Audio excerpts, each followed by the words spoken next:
It seems like he always is. He should really be carrying a pocket knife. Speaking of pocket knives, we were looking at those Microtech tiny like automatic knives. Those things are crazy expensive. Oh, the ones that just spring out where you hit the button? It's Yeah, called it's a very tiny. there's a term for it. It's not front end loader. Is it out the front? I think Automatic, I thought. That's Out the all I front. know. Not a very creative name for I that. think it might be called an out the front knife. I'm kind of there are people who watch this show who know a ton about knives. They're like real enthusiasts. But I think that out the front knife. That's it. Yeah, OTF out the front. Okay. And I only saw a GIF of how it worked coming out. I don't know how you put that back in. you how pull you get it. the blade So back in. I know just enough to be dangerous, or not that dangerous, but on the side of it, there's a little switch, and when it's never this in either position, the spring is at rest. So when you push it, the spring kind of loads up, and then it shoots out the front, and it's at rest again. And then on the side, you pull it, and the spring like loads up and sucks it back in real fast. That's how some work. Others have a little thing in the back that you pull back to like reload it. Yeah, that giant one they make. Do you want to watch that video? Yeah, it's a comedy gold. It's pretty good. You have to pay attention to the things he's saying because they're at first you'll think he's giving a professional product description, but he's slipping in all kind of ridiculous bullshit. It's pretty good. I found it. Yeah, let's see. So this knife is it's a large model of one that we actually like. I think I can make this a little bigger. Yeah, I like Oh the my tiniest God. model. They got Heather to do their video. It's pretty good. You guys ready? Yep. 3, 2, 1, The play. giant Halo 5 3x is a 32-inch out-the-front knife that was the brainchild of a hazy knight of strong beverages. It is better known as the Gargantuan Beast and is 3 times the size of a normal Halo. It weighs nearly a quarter of the weight of a small school bus and is slightly larger than a graphite pencil. The exceptional firing button is saucer-sized and is inlaid with just under 2 tons of carbon fiber. The action of the Halo kicks like a mule, and Microtech guarantees the knife will knock your socks off every time it's fired. To retract the blade, Microtech employed their unique and patented dual participant technology. That's my favorite line. The Yeah. drawbar is the size of my arm and features a stunningly huge laser-etched Murphyoni dagger custom logo. 3 tons of carbon fiber form a tastefully large inlay on the drawbar. 3 Just tons? under- The 2 Gargantuan tons. Beast features a satin, hollow ground blade with canyon-sized blood grooves. The 13.75-inch Tonto-style blade is designed for penetration and would nicely accent any living room coffee table. The blade is a half-inch thick and has been proven to withstand ballistic missiles fired from 100 meters. The black tactile anodized aluminum handle is both tactical and black, as well as masterfully machined and humongously huge. It features Microtech's proprietary tri-wing bits, a feature that adds subtle accents and leads to immediate insanity if attempting to fix a jammed blade. The extravagantly oversized jimping on the handle facilitates easy two-handed carry and is large enough for four-handed carry if necessary. If The close length of necessary. the knife measures 18.5 inches and is perfectly suited for Handsome. everyday pocket carry, provided you wear those huge jeans from the 90s. The knife comes in a pelican case with a custom nameplate featuring a serial number and date of manufacture. The watertight case also sports convenient wheels for easy airport carry. Airport carry. For serious reviews in this style, visit the Edge Observer at edgeobserver.com. To buy this and other prodigious knives, visit That's That's pretty The best great. thing about that is when he's like, the tactical black handle is both tactical and black. Here, so Colin and I will do the toy real quick, and then I'll let him go back to. I think he's watching TV with his mother. All right. So here, put it on the other thing. Yep. That'd be pretty cool. There you go. This thing, I tried this thing, and it's pretty damn hard. Oh, they're hard. But he's doing well right now. Well, he owns one. Yeah. I could do it just as good. Punk kid. Take a turn at it. Yeah. Let's see if Woody can do it as well as his son. What if he was knocked unconscious right now? Like, what would we do? We'd have to call a wild card.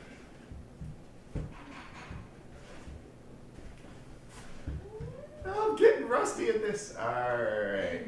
There's we the go. Aquaman. They walked before. No, I'm watching the floor.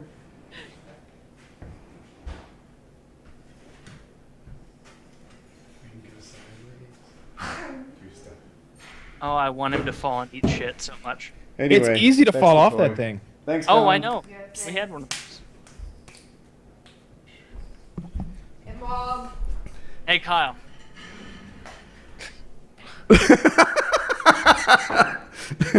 Oh, thanks. Colin brought me homemade mint chocolate chip ice cream. You're my favorite son. Hey. Yeah. You're my favorite son. Would Eh. you shut the doors? You put the fat boy back in the box. Yeah, I did. Yeah, we gotta go fix mine. We'll fix it tomorrow. It's got a flat. No big deal. I had ice cream. Yeah, my wife has an ice cream maker, and she's like, Making ice cream every day of the week. this is from yesterday, I think, but yeah, we just have like a constant supply of homemade ice cream now. It's Sounds like Homemade awesome. ice is so much better than it. store-bought. And that sounds so douchey because I hate when people say homemade things are way better than store-bought, but that's true for ice cream. Because I don't It like depends. sweet No. I don't know about that. It depends what kind you get. Like you can't beat Ben and Jerry's with whatever you're cooking up at home. You just can't. You absolutely can. I worked at Ben & Jerry's for a day. I know their secret recipe. I disagree. I've got some strawberry cheesecake, or no, strawberry shortcake, like Eddie's ice cream upstairs, and there's no way I could make it as good. I think it's up to you. Like I like mint chocolate chip a lot, and this mint chocolate chip is better than anything I bought. But if you go for like a cherry Garcia or something like more Red complicated, velvet cake. yeah, that might be hard to Red replicate at home. I think you just throw a red Cherry velvet Garcia cake is in there. very, actually. very good. I like cherry Garcia. Red velvet cake is my favorite Ben and Jerry's. If you try it, you'll like it. The ones that Have I- Jackie's been making so far are chocolate, strawberry, and mint chocolate chip. I want her to try butter pecan. Have I told you guys about when I worked at Ben & Jerry's for one day? No, I want no. to hear more. Okay, so I was 16. I had just got my license, and it was summer. And my dad was like, "You got to get a job. You're not going to sit around and be a piece of shit all summer. You got to go get a job." And so I just went around, applied everywhere I could find. Eventually, found a Ben & Jerry's that was near my house, and I was like, "Okay, this will be cool. I'll just serve people ice cream, whatever." So And is this I a went in- storefront or like a factory job? Oh no, this was like the person who scoops your ice, like the front end person who's asking what kind of ice cream do you want. So it was Okay. that kind of position, just the scooper. And I went in there. I was going to fill out the job application, and an older woman who looked like a fucking hippie behind the counter was like, "Oh, you applying for a job?" I was like, "Yeah." She's like, "Oh, you seem like a really good guy. You seem like a good guy. Come on back. We'll talk about it." And I was like, "All right." Didn't even have to fill this one out. And so I walked back. The same day, just as that was happening, she was like, "Okay, well, just stick around for a while. You seem like a good fit here. You seem like a good fit. We'll have you stick around. How about you start making some waffle cones?" So, like, 20 minutes after I walked into this fucking Ben & Jerry's, I was making waffle cones, and, like, I thought I had a job. And so I talked to my dad on the phone and was like, "All right, Dad, I got a job at Ben & Jerry's. You know, I finally found one. Good for me." And I just kept making waffle cones for the next 6 hours at this place. They had me make waffle cones for like 6 hours. Like I worked a full shift at this fucking Ben & Jerry's. I thought I was employed. And then near the end of this situation, I was leaving and they're like, "Okay, yeah, we'll call you about it. Definitely." And I was like, "Whoa, I just made waffle cones for 6 hours here. Like, I just served people. I did everything I need to do for this job. And you're telling me you'll call me about it?" And they were like, "Yeah, we'll call you about it. Okay, we'll let you know. You know, you're definitely going to get it, though. You're definitely going to get it." As if it's some big deal. Scooping ice cream like you're going to make the cut. And so I went home, and I got the lady's number individually, and I called her back the next day. And I called her the day after. And I called her the day after. And eventually I drove back to that location because the theater was right near there, and I was going with some friends, so I figured I'd stop in and talk to this lady and ask, "Why the fuck haven't I been paid for the 6 hours of work I did for free making waffle cones for you? And why haven't you called me back telling me I have a job?" And I pull near the Ben & Jerry's, and they're closed. They went out of business the day that they offered me a job. I think you suck And at eventually making when waffle she did- cones. Yeah, when she did call me back, it wasn't even like a, oh, we're sorry we misled you. It was like a, oh yeah, you know, sometimes it doesn't go the way you want. And I was like, what? That's not an answer. This isn't That's awful. anything. What a cunt. Yeah, it was awful. It was awful. Worked for 6 hours for free, didn't get any ice cream, and didn't get a job that summer. So You didn't get any ice cream either. no. They even the gentleman who alongside of her was teaching me how to make the waffle cones because it's so difficult. Told me that I would get a free pint of ice cream per day. Okay. Per day, yes. And I got none. Yeah. They owe And you that a pint of. If anyone out there from Ben and Jerry's is listening, you owe Taylor a pint of fucking ice cream with interest. I don't know how you do that. Maybe that's a quart It's a now. gallon 6 now. pints.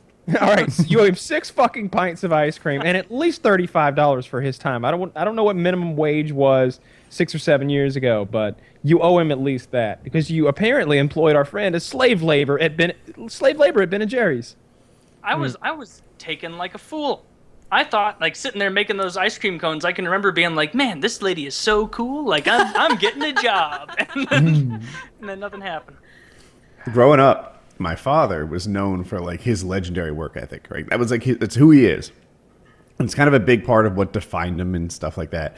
And like I've told it before, I've seen him work 60 hours in 3 days. I've seen him work, 20-hour shifts, which obviously is a big thing. He has a cot at his office, stuff like that. He works a ton. So he's like those Japanese businessmen who have that sickness where they work themselves to death. Yeah, right. Okay. So he like I always thought of him as this like worker guy, and he was always driving my brother and I to work harder and harder and harder. Like 13 years old, I got my first job. It wasn't even legal. Had to work under the table because I was too young by child labor laws when I started working. And then I was talking to my grandmother, his mom, about it. And she had like no respect for my father and his work ethic, and I loved it. It was like I found the boss of my dad, who was my boss, and she's like, yeah, he tried real work once. It didn't suit him. He quit.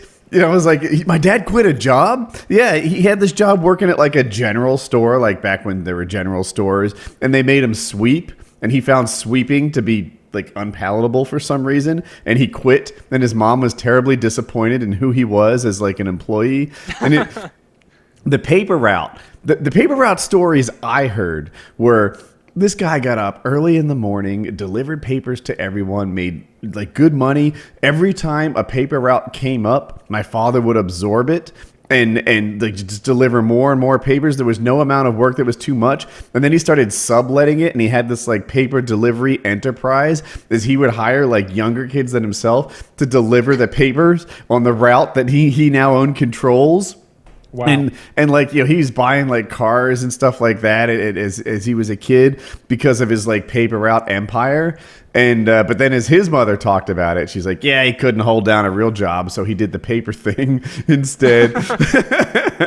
Wow. Yeah, it was great to hear the disappointed parent perspective on my father. But she was Irish, so she tells the whole thing with like this thick Irish accent, which is better yet. That is pretty entertaining. Yeah, so Yeah, she's I guess we've all had a shitty job. Melissa, shitty job experience? Yeah, working in a video game store. That's Very bad job? shitty. A lot of people want Yeah. that job. Yeah, don't. It's awful. You get a lot of people coming in telling you why you're wrong about what the best Final Fantasy game was. My favorite was 9. I don't know how many people I had to listen to tell me that 7 was indeed the best and exactly why. that gets irritating. And you had people try and come in and scam you out of purchasing used games, right? Like people saying like, "Oh, that says $40 there. How about $15 or something?" Thinking that you wouldn't know. Yeah, people thinking that I don't know much about video games because I'm a girl. Mostly trying to get better deals on trade-ins. And it's like, no, this is shitty quality. It's not Black Label. It's a greatest hits version. You're not getting the $70 asking price they're having on eBay right now. Black Label? I don't think I know what I'm talking about. PlayStation used to, for both PlayStation 1 and PlayStation 2, they had Black Label versions, the original releases, and then they had the greatest hits versions that had like a green label on the side or a red label for PS2, and those aren't worth as much money. So those were like Black Label Final Fantasy VII at the time would go for like $70 to $90 depending on the condition it was in. Yeah, it is kind of ridiculous. Nowadays, probably not nearly as much because you can download it on the PlayStation Network. I've never played a Final Fantasy. Me neither. People will say I'm not a real gamer, but I haven't either. No, not once. No. I've played 3, and I like the card games in them the best. Final Fantasy card games. Yeah, you have a little mini card game in them. I emulated the one from 9 on my PSP so that I could play it instead of playing the Final Fantasy 9. Someone out there will know what you're talking about. Maybe. and they will look down on the three of us for not knowing. Yeah. They call themselves a gaming podcast. I don't think I had the right system to play Final Fantasy. Did Kyle ever cover 13-year-old himself? I know he did. Yeah, it said it was probably deer hunting, like bow hunting. That's right. 14-year-old me was definitely paintball. That was around the time I got my first couple paintball guns. What about 15-year-old Kyle? Let's just go through the list. Oh, 15-year-old Kyle was looking forward to a car, definitely, but still playing paintball a lot. Because I wanted the car so that I could drive myself to paintball tournaments. You wanted that Grand Am or Trans Am, whatever you wanted? Yeah, I wanted that. I got it eventually. Did you have to buy it for yourself at the age of like 28? No, he broke down. He got it for me. Oh.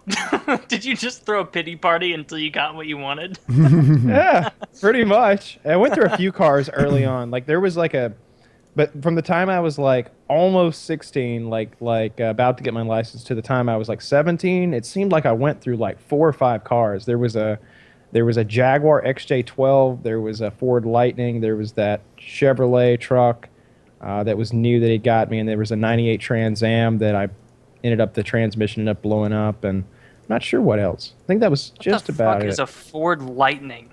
It's an F-150 that goes fast. Oh. Well, I won't Google it then, because I can picture a truck that goes fast. There you go. Man, that's a lot of cars to go through in your mid-teens.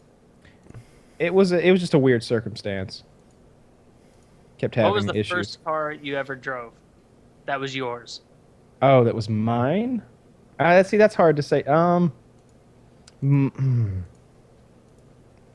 not sure. I think it was maybe it may have been that Chevrolet truck, but in that same time I was I know I was illegally driving my Jaguar at one point, so I'm not sure about that.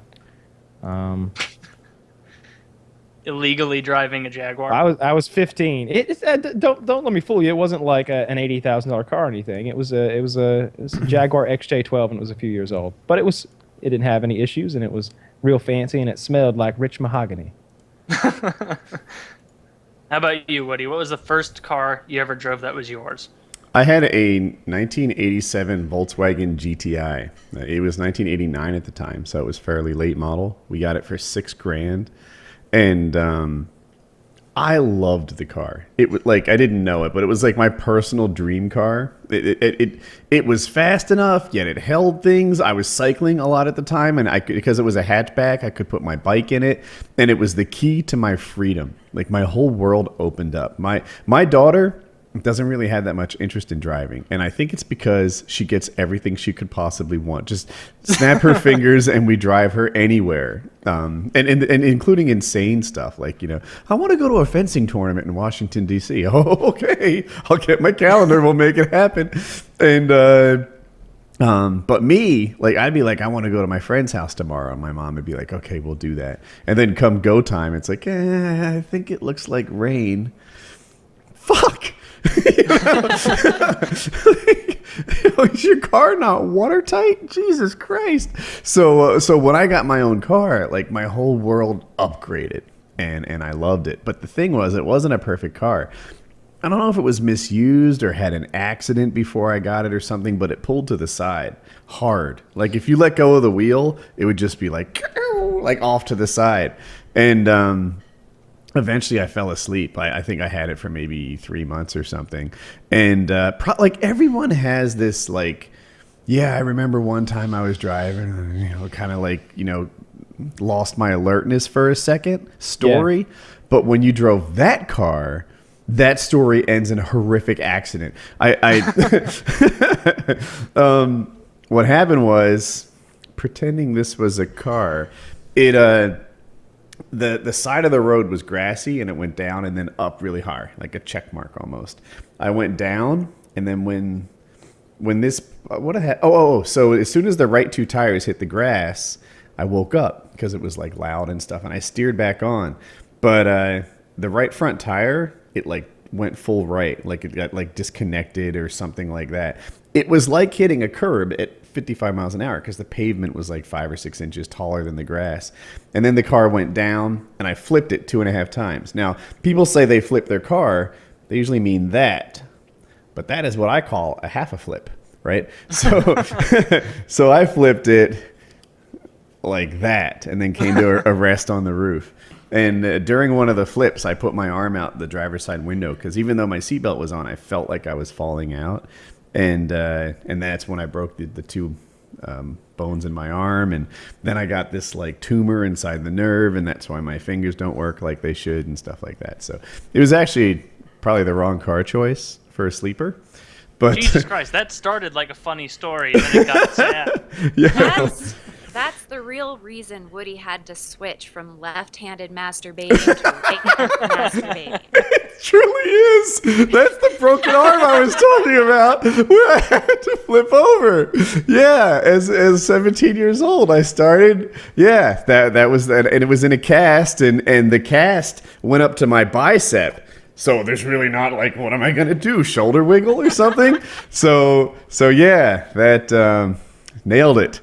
And anyway, but I did love that car. It had this thing built into the dash that held cassette tapes because it was 1987. And what was the Back to the Future? Remember only Biff could start his car? It took like a certain touch to open the cassette decks. You had to like push it forward and almost like flick it up to get it to work. And other people would be in my cars like pressing the button and it didn't work. And I'm like, oh, it takes a touch. And it made it uniquely mine, much like Biff's car was like, only he could start it. And I it was a defect really, but I love that defect about it because I had figured it out. And it was sad when that car was destroyed. Was it destroyed after you flipped it almost 3 times, or was it still good to go after that? the whole, it was like maybe 8 inches shorter than it was before. Every window was broken. Like I said, the front wheel was like every body panel. You roll it enough, and there was like hardly much on it that wasn't broken. You're joking around about it, but it sounds like you easily could have died. Yes. With that. Mm-hmm. Yeah, I could have died for that. It was a highway. I was on the for people from the area, the Philadelphia Expressway. It goes from Philly to like Ocean City, kind of, and or Atlantic City, I guess. Anyway, it was a super highway. It was like a toll road, whatever, 3 lanes wide each way, and speed limit was 55, which was customary at the time. And yeah, I was going 55 and I crashed. Wow. So, yeah, fucked up. I was an idiot, but I was a teenager, and that's what they are. I had to update my firmware for the drone. That's what was required, so I'm doing that now. All right. Are you serious? That's what you're doing? I have my next topic picked out. Firmware update. Is this for the smaller drone, or is this just for all of them?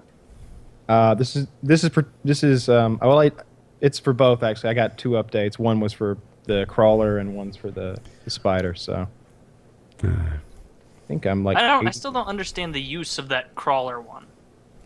It will, if you hit a wall, it'll just start rolling up the wall instead of like crashing and dying because it's got like these turn. These are wheels, so it'll run across the ground and hit a wall and then just start running up the wall. Like you can't crash it.